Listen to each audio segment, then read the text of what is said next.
Hello friends, इस video में हम लोग देखेंगे कि कंप्लीट बुक लिस्ट क्या है आईएएस प्री एग्ज़ाम के लिए। क्योंकि कुछ लोग जो नए लोग हैं वो तैयारी कर रहे हैं और उन्होंने मतलब कमेंट्स मैंने बहुत सारे देखे हैं कि आप लोगों ने बुक्स पूछी हैं कौन कौन सी पढ़नी चाहिए यूपीएससी प्री के लिए, आईएएस के लिए। तो बुक्स तो लगभग सभी को पता है, लेकिन अगर नहीं पता है तो आप यहाँ से एक बार रीचेक कर सकते हैं। आप देख सकते हैं, ये लिस्ट है, मैं दे दे रहा हूँ आपको। तो इसमें मैंने history, geography, polity, economy, India और environment and ecology, science and technology और उसके बाद है करंट अफेयर्स। ये सब मैंने सबकी बुक लिस्ट मैंने यहाँ पे तैयार कर जो मैंने खुद के लिए नोट की थी वो आपको दिखा दे रहे हैं। तो इसमें एक चीज़ मैंने नहीं नोट की है, वो पहले ही बता दे रहे हैं ताकि मैं भी ना भूलूँ और आपको याद रहे। आपके लिए इम्पॉर्टेंट है कि लास्ट ईयर के क्वेश्चन पेपर, ठीक है। बुक्स तो मैंने सभी नोट करके रखी हैं और लास्ट ईयर के क्वेश्चन पेपर तो वो आप ज़रूर ले लें, क्योंकि उससे लास्ट ईयर के क्वेश्चन पेपर बहुत ज़्यादा इंपॉर्टेंट हैं। ओके, तो अब हम शुरू करते हैं कि कौन कौन सी किताबें आपको पढ़नी है। तो वन बाई वन सबसे पहले हिस्ट्री की बात करेंगे। तो हिस्ट्री, चूँकि यूपीएससी एग्ज़ाम के लिए जब आप तैयारी कर रहे हैं तो वहाँ पर चूँकि यूपीएससी जो है वो फैक्चुअल क्वेश्चन नहीं पूछती है और बहुत ज़्यादा तथ्य जो कहते हैं कि आपको कहानी की तरह आपको चीज़ें समझ में आनी चाहिए। अगर आपने समझ के रखी हैं तो ही आप यूपीएससी के क्वेश्चन सॉल्व कर सकते हैं, नहीं तो नहीं। ओके, तो इसके लिए एनसीईआरटी, सबसे पहले एनसीईआरटी बहुत ज़्यादा इम्पॉर्टेंट है हिस्ट्री के लिए। तो हिस्ट्री में चूँकि इतनी ज़्यादा एनसीईआरटी हैं, 6th 7th 8th और 11th 12th 9th 10th की मैंने नहीं नोट की है, क्योंकि 9th और 10th की जो हिस्ट्री की बुक्स हैं वो वर्ल्ड ज्योग्राफी पर हैं, ठीक है, विश्व का इतिहास है। तो विश्व का इतिहास प्रीलिम्स में नहीं पूछा जाता है, वर्ल्ड ज्योग्राफी मेंस में पूछी जाती है। मतलब मेंस में world geography plus Indian geography सब पूछ ली जाती है। तो ठीक है, वो हम बाद में देख लेंगे। तो अभी सिर्फ प्रीलिम्स के लिए। तो प्रीलिम्स में 6th 7th 8th 11th 12th की जो न्यू एनसीईआरटी हैं, ठीक है, नई वाली एनसीईआरटी हैं, वो सब आप पढ़ लें। लेकिन इतनी ज़्यादा हैं, आप कहेंगे कि मतलब कैसे ख़त्म हो पाएंगी। तो इनके लिए एक ही तरीका है कि बहुत, एक तो कम है, बहुत ज़्यादा नीचे 6 क्लास की एनसीईआरटी है, आप बहुत जल्दी ख़त्म कर सकते हैं। मैंने वीडियोस भी बना के डाले हैं उसके शॉर्ट नोट्स कह सकते हैं या पूरी तरीके से, क्योंकि मैंने फर्स्ट रीडिंग में ही नोट्स बना लिए थे। जबकि रूल ये होता है नोट्स बनाने का एनसीईआरटी का कि आप बहुत ही फास्ट रीडिंग, आप बहुत फास्ट उसको पढ़ते, समझ समझ के पढ़ते रहें। पहली फर्स्ट रीडिंग में आप नोट्स ना बनाएं एनसीईआरटी के, ठीक है। सेकंड रीडिंग में आप उसको थोड़ा समझ समझ के अंडरलाइन कर सकते हैं, हाइलाइटर यूज़ कर सकते हैं। और थर्ड रीडिंग में आप साथ साथ में शॉर्ट नोट्स बना सकते हैं। तो जो चीज़ें आपको नहीं याद रही होंगी तो वो थर्ड रीडिंग में आप नोट कर सकते हैं, तो शॉर्ट नोट्स बन के तैयार हो जाएगा, वो बहुत ज़्यादा इंपॉर्टेंट होगा। प्लस आप लास्ट ईयर के क्वेश्चन पेपर देख लें, क्योंकि नोट्स बनाते समय आप चीज़ों को ध्यान रखें कि किस तरीके से क्वेश्चन पूछे जाते हैं। तो 6 की जो है वो मध्य प्राचीन भारत पर है की बुक है। 7th की मध्यकालीन भारत का इतिहास कह सकते हैं। 8th क्लास की जो आधुनिक भारत। उसके बाद 11th 12th की जो एनसीईआरटी है न्यू वाली, ये भी प्राचीन, मध्यकालीन और आधुनिक भारत के इतिहास पर है। तो एनसीईआरटी तो आप ज़रूर ही पढ़ लें, मस्ट है, मतलब ये अनिवार्य है। इसके बाद प्राचीन भारत के लिए अगर आप टेक्स्ट बुक कहेंगे, जो अगर आप बहुत गहनता से जिसको आपको पढ़नी है, वो है रामचरण शर्मा, जो कि पुरानी एनसीईआरटी है, ठीक है, एनसीईआरटी पर ही है। इसकी एक बुक भी मतलब आपको मिल जाएगी मार्केट में, चाहे तो आप वो ले लें, या फिर पीडीएफ अगर आपको मिल जाए तो आप पीडीएफ से भी पढ़ सकते हैं प्राचीन भारत की। और मध्यकालीन भारत के लिए सतीश चंद्रा की, ये भी पुरानी एनसीईआरटी है, ये पढ़ सकते हैं। हालांकि मध्यकालीन भारत जो है उससे क्वेश्चन बहुत कम ही पूछे जाते हैं, मतलब बहुत कम ही पूछे जाते हैं, तो आप उसे इग्नोर भी, मतलब थोड़ा कम समय दें इस पर। या बहुत से लोग जो तैयारी करते हैं वो मध्यकालीन नहीं भी पढ़ते हैं, तो ये आपके खुद के विवेक पर है, आप क्या उचित समझते हैं। ओके, इसके बाद है आधुनिक भारत। तो आधुनिक भारत के लिए अगर बुक आप पूछेंगे तो स्पेक्ट्रम, राजीव अहिर, क्योंकि ये बुक मैंने पढ़ी है और काफ़ी मतलब अच्छी बुक है, बहुत अच्छा नोट्स, आईपीएस अधिकारी हैं राजीव अहिर सर, तो इन्होंने ये लिखी है अपने खुद के नोट्स से। और ये आप चाहें तो स्पेक्ट्रम की ये बुक पढ़ सकते हैं, मतलब मॉडर्न इंडिया के लिए, मॉडर्न इंडियन हिस्ट्री के लिए। या फिर आप विपिन चंद्रा पढ़ सकते हैं, ठीक है। दो में से कोई भी एक बुक अगर आपके पास है तो आप पढ़ सकते हैं, या कोई और बुक अगर आपके पास है तो पढ़ सकते हैं, ठीक है। अगर किसी के पास, ये बुक्स मैंने इसलिए नोट कर रखी हैं, अगर आप बिल्कुल नए हैं और तैयारी कर रहे हैं और कोई बुक नहीं अभी तक ली है तो आप ले सकते हैं, ठीक है। अगर कोई बुक पहले से ही आपने अच्छी ले रखी है तो वो भी सही है, लेने की ज़रूरत नहीं है फिर ये। ओके, इसके बाद है, अच्छा स्पेक्ट्रम चूँकि छोटी बुक है, जल्दी इसे बहुत काफ़ी जल्दी तैयार किया जा सकता है। इसमें 21 चैप्टर हैं और बहुत छोटे छोटे हैं, काफ़ी जल्दी तैयार कर सकते हैं आप, एक हफ्ते के अंदर पढ़ के ख़त्म कर सकते हैं। ओके, और इसके बाद है कला एवं संस्कृति, तो आर्ट एंड कल्चर। तो आर्ट एंड कल्चर पर भी आप लास्ट ईयर के क्वेश्चन पेपर देखेंगे, आप क्वेश्चन सोल्यूशन ज़रूर ले लें प्रीलिम्स का। तो 25 वर्ष का या 20 वर्ष का लेने की ज़रूरत नहीं है, 2011 से और अब तक 2017 का जो प्रीलिम्स हुआ था तब तक के आप 7 साल के क्वेश्चन पेपर ज़रूर देख लें। अगर मान लीजिए पिछले 15 या 20 साल का मिल जाए तो भी आप, जो इम्पोर्टेंट है वो 2011 के बाद से, आप जब से थोड़े चेंजेज हुए हैं इसमें, इस एग्ज़ाम में। तो इसमें आप देखेंगे कि आर्ट एंड कल्चर पर बहुत ज़्यादा फोकस किया जा रहा है, इस पर बहुत सारे क्वेश्चन पूछ लिए जाते हैं, और मॉडर्न इंडियन हिस्ट्री पर सबसे ज़्यादा क्वेश्चन, ठीक है। और मध्यकालीन भारत तो बहुत कम पूछे जाते हैं। तो कला एवं संस्कृति के लिए आप बुक जो है वो नितिन सिंघानिया पढ़ सकते हैं, ये मेरे पास है, मैंने पढ़ी है, अच्छी बुक है, लेकिन बहुत ज़्यादा क्या कह सकते हैं, फैक्चुअल बुक है, ठीक है। इसमें इतने सारे आंकड़े हैं, मतलब इसमें इतने सारे तथ्य दिए गए हैं, आप बार बार आपको पढ़ना पड़ेगा, ठीक है। तो आप देख सकते हैं, या फिर अगर आपके पास स्पेक्ट्रम है, मैंने पढ़ी नहीं है लेकिन अच्छी बुक है वो भी, तो इनमें से कोई भी एक बुक ले सकते हैं आप। ओके, तो ये तो हो गई हिस्ट्री की बुक लिस्ट। इसके बाद है ज्योग्राफी के लिए। तो ज्योग्राफी, हिस्ट्री और ज्योग्राफी ये दो ऐसे सब्जेक्ट हैं, खासकर ज्योग्राफी, जिसमें अगर आप एनसीईआरटी नहीं पढ़ेंगे या आपने बेसिक किताबें नहीं पढ़ी तो आपको ज्योग्राफी नहीं समझ में आएगी। अगर आप लगातार ज्योग्राफी पढ़ते नहीं आ रहे हैं अभी तक तो, ठीक है। तो ज्योग्राफी के लिए एनसीईआरटी जो है, ज्योग्राफी के लिए तो पढ़ना तो अनिवार्य है, बहुत ज़्यादा इंपॉर्टेंट है, क्योंकि इसकी जो शब्दावली है, इसकी जो टर्मिनोलॉजी है वो बहुत, इसमें कुछ ऐसे ऐसे शब्द हैं जो समझ में नहीं आएंगे अगर आप बेसिक किताबें आपने नहीं पढ़ी हैं तो। ओके, अगर आपको वायुदाब की डेफिनेशन ही नहीं पता है, पहाड़ किसे कहते हैं आप परिभाषित ही नहीं कर सकते, पठार एवं पहाड़ में अंतर क्या है नहीं बता सकते, मतलब जो है इस तरीके की जो टर्म्स हैं उनको समझने के लिए आपको एनसीईआरटी पढ़नी पड़ेगी। तो इसमें 6 से लेकर 12 तक की पूरी एनसीईआरटी आपको बहुत ज़्यादा इंपॉर्टेंट है, सभी इंपॉर्टेंट है। यूपीएससी के जो प्रीलिम्स का पेपर बनता है, अगर आपने सिर्फ एनसीईआरटी पढ़ी है और ये नीचे जो बुक लिस्ट मैंने दी है इनमें से कुछ भी नहीं पढ़ा है, मैप तो देखा ही है, लेकिन अगर और बुक्स नहीं पढ़ी हैं तो आप सिर्फ एनसीईआरटी पढ़ के पूरा क्वेश्चन पेपर यूपीएससी प्रीलिम्स का, आईएएस प्रीलिम्स का सॉल्व कर सकते हैं। इस तरीके के क्वेश्चन बनाए जाते हैं, पूरी तरीके से एनसीईआरटी पर बेस्ड होते हैं। तो आप एनसीईआरटी तो ज़रूर ही पढ़ लें। और 6, 7, 8 की तो बहुत आसान है, ये वर्ल्ड ज्योग्राफी पर है, उसके बाद आगे इंडियन ज्योग्राफी पर बेस्ड है। और जो 11th की, मैंने बहुत बार बताया है कि अब 11th की जो भारत का भौतिक पर्यावरण है, ये वाली एनसीईआरटी 11th की जो है, 11th क्लास की, ये बहुत ज़्यादा इंपॉर्टेंट है, ठीक है। तो आप इसको तो बहुत डिटेल में बार बार पढ़ डालें। ओके, इसके मैंने वीडियोस भी बना के डाले हैं, आप देख सकते हैं प्लेलिस्ट में जाकर एनसीईआरटी के। ओके, तो ये तो बात हो गई एनसीईआरटी की। इसके बाद है, अब अगर आपने एनसीईआरटी बहुत अच्छी तरीके से पढ़ी है तो आपको कुछ भी पढ़ने की ज़रूरत नहीं है प्रीलिम्स के लिए। ओके, अगर आप फिर भी पढ़ना चाहते हैं तो भारत एवं विश्व भूगोल, महेश कुमार वर्णवाल की बुक आती है, सॉरी भारत एवं विश्व भूगोल नहीं, मतलब इसमें भारत एवं विश्व भूगोल दोनों ही पोर्शन दिए होते हैं, लेकिन इस बुक का नाम है भूगोल एक समग्र अध्ययन, ठीक है।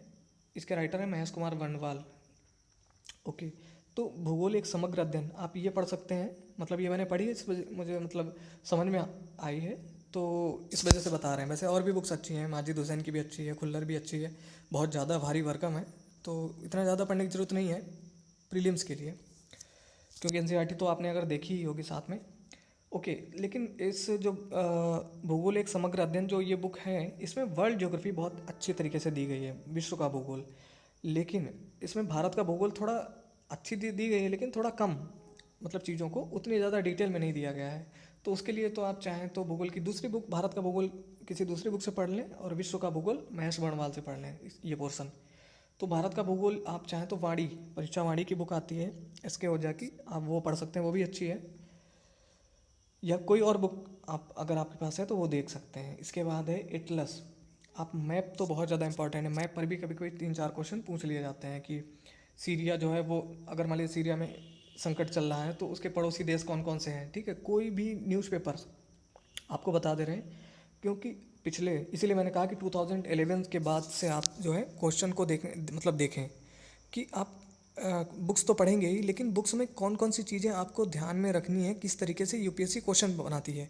क्योंकि अब तक जो जब से यूपीएससी क्वेश्चन आईएएस का एग्ज़ाम हो रहा है, तब से अभी तक क्वेश्चन रिपीट नहीं हुए हैं। एक आध कभी के रिपीट हो गए तो अलग बात है, नहीं तो रिपीट नहीं होते। क्यों? क्योंकि यूपीएससी इस तरीके से डिज़ाइन करती है क्वेश्चन को कि रिपीट नहीं हो सकते उसी सिलेबस से। तो आप इस तरीके से पढ़ें। और दूसरा, अभी पिछले 2-3 वर्षों में आपने देखा होगा कि जो क्वेश्चन पेपर बनाया जाता है उसमें करंट की चीज़ें बहुत ज़्यादा बनाए। मतलब अगर ज्योग्राफी का क्वेश्चन है तो उसमें अगर वहाँ पे 4 आपको लाइनें दी गई हैं, 4 ऑप्शन दिए गए हैं जो कूट दिए गए होते हैं, उनमें से निम्न में से कौन कौन सा सही है, कौन सा गलत है, तो उनमें से 1-2 लाइन करंट अफेयर्स पर होंगी, 1-2 स्टैटिक पर होंगी, स्टैटिक पोर्शन से होंगी। ठीक है, तो करंट से जोड़ के आप पढ़ें, जो ज्योग्राफी पढ़ें, हिस्ट्री पढ़ें, जो भी है, तो करंट अफेयर्स तो पढ़ते ही रहें, बहुत इंपॉर्टेंट है। ओके, तो एटलस आप चाहें तो ऑक्सफोर्ड स्टूडेंट एटलस ले लें। ठीक है, ऑक्सफोर्ड के स्टूडेंट और स्कूल अलग अलग दो आते हैं, तो आप स्टूडेंट एटलस ले लें या फिर ओरिएंट ब्लैक स्वान का ले लें, या फिर दोनों ही ले सकते हैं, अलग अलग चीज़ें मिल जाएंगी अच्छी तरीके से, तो कवर हो जाएगी ज्योग्राफी में। ओके, इसके बाद है राज्य व्यवस्था, पॉलिटी के लिए ज़्यादा किताबें नहीं पढ़नी है, आपको बता रहे हैं। आप एनसीईआरटी पॉलिटी के लिए पढ़ने के लिए उतनी इम्पॉर्टेंट नहीं है। ठीक है, लेकिन अगर फिर भी अगर आप बिल्कुल नए हैं, अभी एज काफ़ी कम है, बहुत से लोगों की है जो कहते हैं कि नहीं हम 2 साल बाद देना चाहते हैं एग्ज़ाम, 2020 में देना चाहते हैं। ठीक है, तो अभी जिनके पास ज़्यादा समय है वो लोग अच्छी तरीके से पढ़ के, या जिनको नहीं समझ में आ रही है जैसे पॉलिटी की बुक्स, लक्ष्मीकांत वगैरह, तो वो 9 से 12 तक की जो बुक्स हैं पॉलिटिकल साइंस की, वो पढ़ सकते हैं, राजनीति विज्ञान की। ओके, इसके बाद अगर आप बुक कहेंगे तो बेस्ट बुक जो है वो है एम लक्ष्मीकांत की। ठीक है, इसीलिए एम लक्ष्मीकांत की जो बुक है, इसको हिंदी मीडियम वाले जो हैं वो उसको गीता कहते हैं, और इंग्लिश मीडियम वाले इसे बाइबल कहते हैं। तो हकीकत में क्योंकि ये यूपीएससी को ध्यान में रखकर ही बनाई गई बुक, ये प्रीलिम्स और मेंस के लिए भी आपके लिए इंपॉर्टेंट होगी, तो आप इसे कवर टू कवर पढ़ सकते हैं पूरी, क्योंकि इसी के लिए बनाई गई। इसके अलावा डीडी वसु भी बुक आती है, सुभाष कश्यप की भी है, वो किताबें भी बहुत अच्छी हैं। अगर आप उनमें इनमें इनके इसके अलावा कोई अगर वो किताबें हैं तो वो भी आप पढ़ सकते हैं। अगर कोई बुक नहीं है तो आप एम लक्ष्मीकांत पढ़ें, बहुत अच्छी बुक है ये। ओके, और लास्ट ईयर के क्वेश्चन पेपर देख लें किस तरीके से क्वेश्चन पूछे जाते हैं। और ये बुक आपको बता रहे हैं जैसे 800 पेजेस की है अराउंड, जो कि मैंने पढ़ी है, और इसे पढ़ने में ज़्यादा समय नहीं लगता। आपने देखा होगा, क्योंकि इसी तरीके से बनी हुई है कि आप उसे 14-15 दिन में ख़त्म कर सकते हैं। आप डेली 2-3 घंटे अगर पढ़ते हैं कंसंट्रेट होकर, तो आप ख़त्म कर सकते हैं फर्स्ट रीडिंग में अच्छी तरीके से। ओके, इसके बाद है अर्थव्यवस्था, इंडियन इकोनॉमी या इकोनॉमी। इसके लिए आपको एक तो है कि एनसीईआरटी तो सभी सब्जेक्ट के लिए पढ़नी है।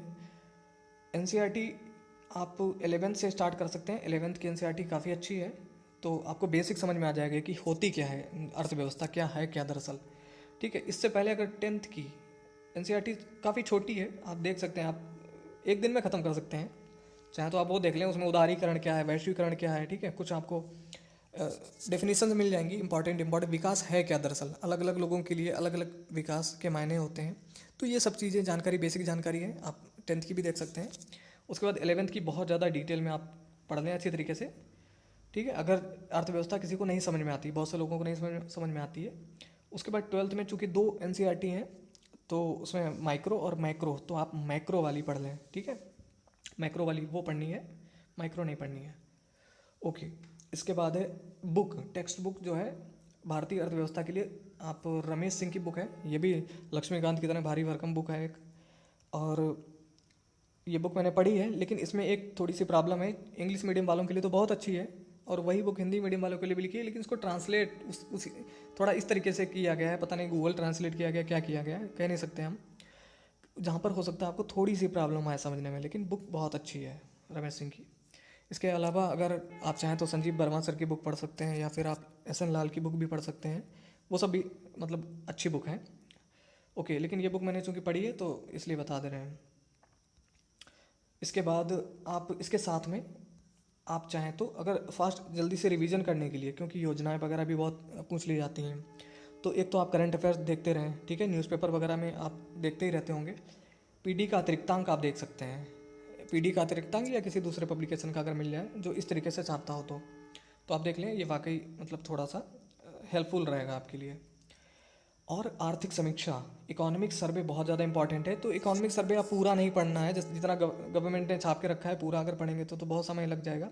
इसका शॉर्ट नोट्स मार्केट में अगर आप मिल जाए तो आप वो पढ़ सकते हैं, या फिर जो मैगजीन में आप पढ़ते होंगे मंथली, उसमें से ही जो इकोनॉमिक सर्वे में क्या क्या इंपॉर्टेंट चीज़ें हैं वो देख सकते हैं, या मृणाल की वेबसाइट पे जाके आप देख सकते हैं। ओके, इसके बाद है बजट। बजट में भी शॉर्ट नोट्स अगर आपको कहीं से मिल जाए तो आप चाहे खुद से बना लें या कहीं से मिल जाए तो आप पढ़ सकते हैं। ये चीज़ें इंपॉर्टेंट हैं। तो अर्थव्यवस्था के लिए इतना काफ़ी है। और अर्थव्यवस्था में करंट अफेयर से रिलेटेड बहुत ज़्यादा क्वेश्चन पूछे जाते हैं। तो जो स्कीम्स हैं गवर्नमेंट की, वो उन पर आप ध्यान रखें, कौन कौन सी योजनाएं चल रही हैं, उनका उद्देश्य क्या है, ठीक है, कहाँ कहाँ चल रही हैं और कब से, उनका एक क्रोनोलॉजिकल ऑर्डर भी कभी कभी पूछ लेते हैं, तो वो भी आप ध्यान रखें। ओके, तो ये हो गई अर्थव्यवस्था। इसके बाद है इन्वायरमेंट एंड इकोलॉजी, पारिस्थितिकी एवं पर्यावरण। तो पारिस्थितिकी एवं पर्यावरण के लिए एनसीईआरटी, जो बायो की एनसीईआरटी है, उसमें जो इकोलॉजी वाला पोर्शन जहाँ पर भी है आप उसे पढ़ सकते हैं। और इसके अलावा अगर आप बुक कहेंगे तो दृष्टि की बुक भी अच्छी है, और इसके अलावा NIOS की बुक भी अच्छी है। इनमें से ये बुक आप ले सकते हैं, दृष्टि की भी अच्छी, काफ़ी अच्छी बुक है। अगर वैसे एक परीक्षा वाणी की बुक आती है पारिस्थितिकी पर्यावरण, वो UPPCS के जो एस्पिरेंट्स हैं वो भी पढ़ते हैं उसको, वो भी हेल्पफुल रहेगी आपको इस एग्ज़ाम के लिए। तीसरा ये है कि करंट अफेयर्स में जो कुछ भी पारिस्थितिकी एवं पर्यावरण से रिलेटेड जो खबरें आती हैं आप उनको बहुत ध्यान से पढ़ें, क्योंकि उन्हीं पर क्वेश्चन ज़्यादातर पूछे जाते हैं, ठीक है। लेकिन बुक आप ये ले सकते हैं। ओके, इसके बाद है, और लास्ट ईयर के क्वेश्चन पेपर आप देख लें तो आपको आइडिया लग जाएगा। और चूंकि एक चीज़ और बता दें, यहाँ पर ध्यान में आ गई है, क्योंकि चूंकि IAS मतलब जो एडमिनिस्ट्रेटिव सर्विसेज के लिए, और इंडियन फॉरेस्ट सर्विस IFS, ठीक है, IFOS कह सकते हैं, IFOS इंडियन फॉरेस्ट सर्विसेज, इन दोनों एग्ज़ाम का प्रीलिम्स सेम होता है।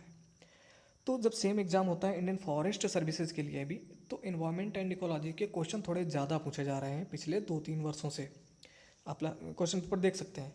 तो थोड़ा इस पोर्शन पर थोड़ा बहुत गंभीरता से आप ध्यान दें, थोड़ा डिटेल में पढ़ लें। जलवायु परिवर्तन सम्मेलन, जो भी सम्मेलन हो रहे हैं उन पर बहुत ज़्यादा अच्छी तरीके से डिटेल में पढ़ लें। आप विकीपीडिया से पढ़ लें, जहाँ भी मिले आपको पढ़ लें, किसी से कम ना रहें, क्योंकि आप वहाँ पर तो कंपटीशन बस इसी चीज़ का है कि आप दूसरों से बेहतर करके आएँ, तभी आपका प्रीलिम्स क्वालिफाई हो सकता है। ओके, इसके बाद है सामान्य विज्ञान। जनरल साइंस के लिए, साइंस पर पिछले 2-3 वर्षों से आपने देखे होंगे कि क्वेश्चन इस तरीके से पूछे जाते हैं जो करंट बेस्ड हैं, ठीक है। अदर स्टेट पीसीएस की बात करें तो वहाँ पर तो आप NCERT और लूसेंट की जो बुक है साइंस के, उसी तरीके से पूछी जाती हैं, स्टैटिक पोर्शन ही पूछा जाता है। लेकिन UPSC जो है वो क्वेश्चन नए जो इस समय घटनाएं जो चल रही हैं उनमें जो साइंस एंड टेक्नोलॉजी में क्या क्या चीज़ें हैं वो पूछती है ज़्यादातर। तो आप सबसे ज़्यादा उन पर फोकस रखें। लेकिन उसको समझने के लिए अगर आप चाहें तो 6 से 10th की ये NCERT है, इसमें कुछ सेलेक्टिव चैप्टर्स ही हैं, ठीक है। आप उनको जब क्वेश्चन पेपर देखेंगे लास्ट ईयर के तो आपको समझ में आ जाएगा कि आपको किस तरीके से पढ़नी है। साइंस की NCERT पढ़ सकते हैं, प्लस बायो की 11th-12th की NCERT जो है, खासकर 12th की, वो बहुत ज़्यादा इंपॉर्टेंट है, वो आप पढ़ लें। इसके अलावा सामान्य विज्ञान की लूसेंट की बुक आती है, ये तो सामान्य विज्ञान की, एक तो सामान्य ज्ञान की आती है, सामान्य विज्ञान की अलग से आपको पता है, वो बुक भी है, तो आप उसे पढ़ सकते हैं, लेकिन बहुत ज़्यादा होगा मुझे लगता है। तो उसमें जो बायो का पोर्शन है वो आप पढ़ लीजिए। इसके अलावा साइंस एंड टेक्नोलॉजी की बुक जो TMH पब्लिकेशन की या किसी दूसरी पब्लिकेशन की अगर आपके पास है तो आप ले सकते हैं इसके साइंस के लिए। प्लस करंट अफेयर्स पर जितनी भी साइंस एंड टेक्नोलॉजी में जो जो चीज़ें हो रही हैं आप सब पर ध्यान रखें, और क्वेश्चन किस तरीके से पूछे जाते हैं इसके लिए लास्ट ईयर के क्वेश्चन पेपर देख लें। ओके, इसके बाद है करंट अफेयर्स जो कि सबसे ज़्यादा इंपॉर्टेंट है इस समय। आजकल जो ट्रेंड चल रहा है UPSC का, वो पूरी तरीके से क्वेश्चन पेपर करंट की तरफ झुका हुआ है। चाहे मेंस का देख लीजिए, चाहे प्रीलिम्स देख लीजिए आप, तो पूरी लड़ाई सब कुछ करंट अफेयर्स की है। क्योंकि स्टैटिक अभी तक ये था कि लोग 4 साल से लगातार स्टैटिक पोर्शन पढ़ते आ रहे हैं तो उनका ही निकल जाता था, लेकिन ये सबके लिए इक्वली टफ रहा है। जो नए एस्पिरेंट्स हैं उनका नुकसान ना हो, ठीक है। और जो दूसरा ये है कि कोचिंग वाले, क्योंकि जब करंट हर साल पड़ेगा तो उनको भी मेहनत करनी पड़े, उनको किसी के लिए ये ना रहे कि भाई कोई कोचिंग नहीं कर सकता तो नहीं एग्ज़ाम निकाल सकता है, ठीक है। तो मेहनत करनी पड़ेगी, चाहे कोचिंग करें चाहे ना करें, आपको पढ़ाई करनी पड़ेगी तभी आप निकाल सकते हैं, ठीक है। तो इस तरीके से क्वेश्चन पेपर बना रही है यूपीएससी, कोशिश कर रही है। तो करंट अफेयर्स के लिए आप एक तो खासकर यूपीएससी के लिए बता दें, पत्रिकाएं देखिए मैंने नोट कर बता रहे हैं आपको। आप दृष्टि करंट अफेयर्स टुडे जो मैगजीन आती है आप वो ले सकते हैं। अगर आप, चूँकि पहले थोड़ी ज़्यादा काफ़ी मोटी ये छापते थे, 300 पेजेस की छापते थे, अब पिछले 1-2 महीने से, मतलब पिछले दिनों से कुछ देख रहे होंगे आप, 200 पेजेस तक करीब छाप दे रहे हैं। तो ठीक है, अब पढ़ सकते हैं आप, अच्छी बुक है।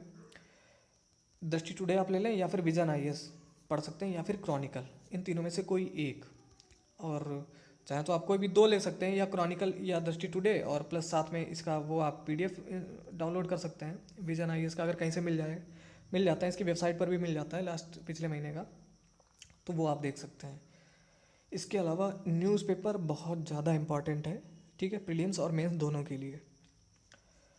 न्यूज़पेपर क्यों इम्पॉर्टेंट है, इसके लिए मैंने एक वीडियो में करंट अफेयर्स कैसे तैयार करें, एक वीडियो मैंने बना के रखा था, उसमें हम लोग ने डिटेल से बात की थी कि क्योंकि न्यूज़पेपर में चीज़ें, जैसे मान लीजिए जीएसटी पर आज आपने न्यूज़पेपर में कुछ पढ़ा, ठीक है, आज आपने कुछ पढ़ा तो आपको 4 बातें याद हो गई जीएसटी में, हाँ ये चल रहा है, ये इसके प्रोविजंस, ये प्रावधान है।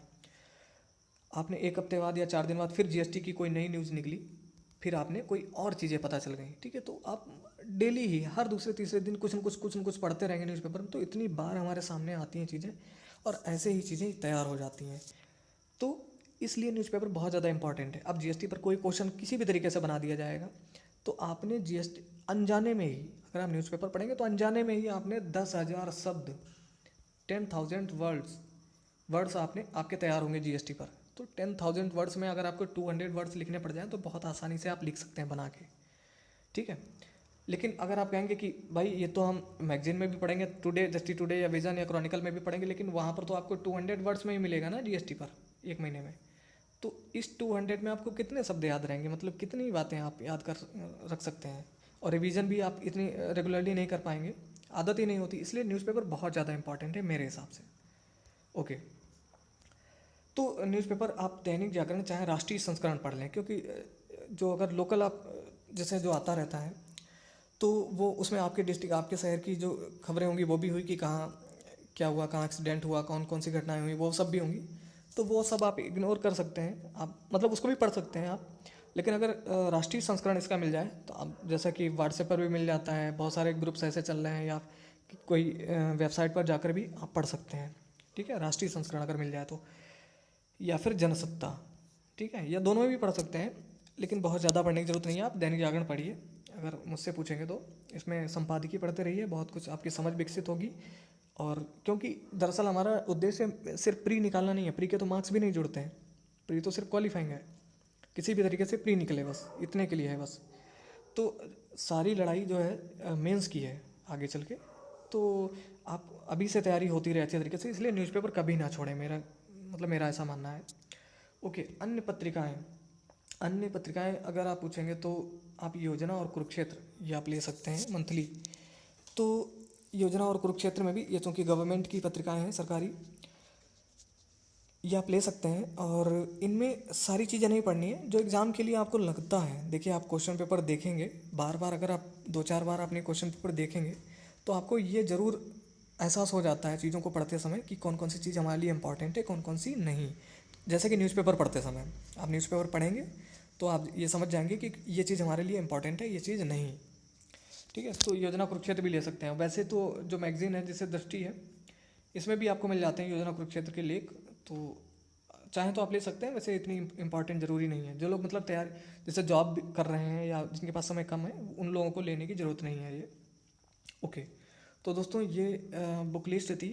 अगर आपको कुछ और पूछना है तो आप पूछ सकते हैं, ये सिर्फ प्रीलिम्स के लिए बुक लिस्ट है।